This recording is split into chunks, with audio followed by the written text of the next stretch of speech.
Let's for a moment take a look and see what Rodney thinks about pocket jacks from first position.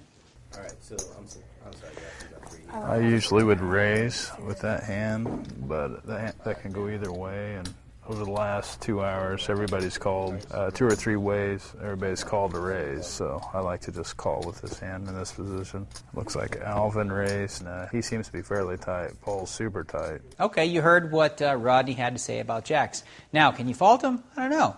It was pretty eloquent, actually. The key thing that went into his thinking for the reason for playing the jacks the way that he did was based on the way that the table had been playing the last 2 hours, and that's always an important consideration. You talk about mixing up your play and not playing hands the same way. Well, you should change the way that you play hands based on some solid reasoning.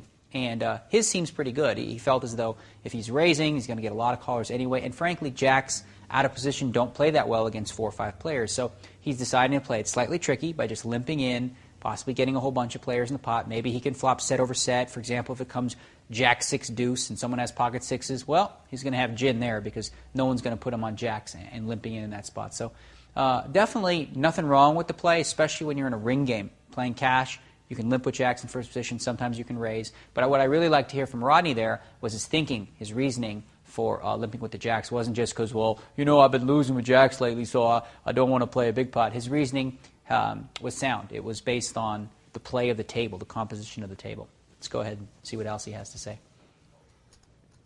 So now you see Al's made it 10. I've got something I can play here.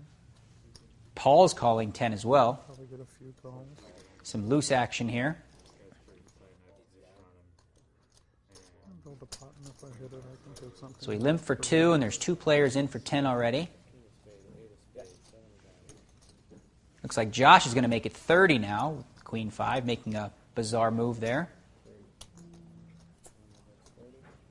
So there's a lot of action already. Certainly Rodney was right. If he'd raised, he would have got some action. Well, I was going to fold, but if they're suited, I guess. Okay, we got Brad calling because he's suited. Call. All right.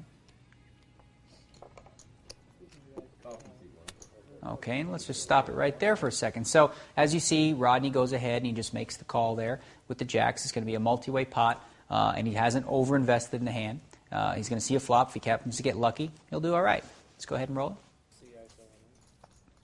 So now Al here with King Jack makes it obviously less likely that Rodney's going to be able to flop a jack. And now Paul in a multi-way pot with Queen 10 suited. I know for sure 20 more to him. Cards here. I have no idea what Brad has. Probably suited connectors or suited cards. He's putting way too much value in bull hands, obviously. Really, anyone but Brad's crazy. Come on, Jack. Let's stop it right there. Obviously, Rodney needs a jack. He's hoping for a jack.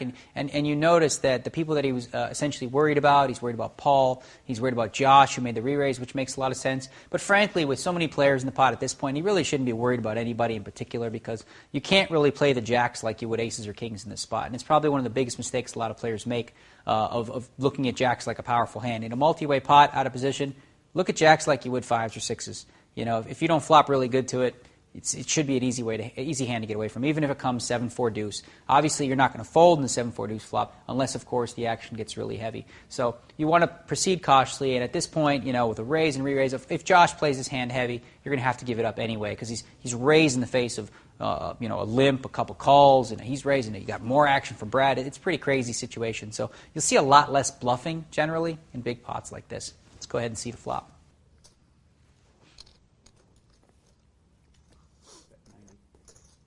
With this flop, I can easily get away from my hand and not worry about it at all. My quick check lets them know that I'm weak and I can give a shit less. Okay, let's stop it right there.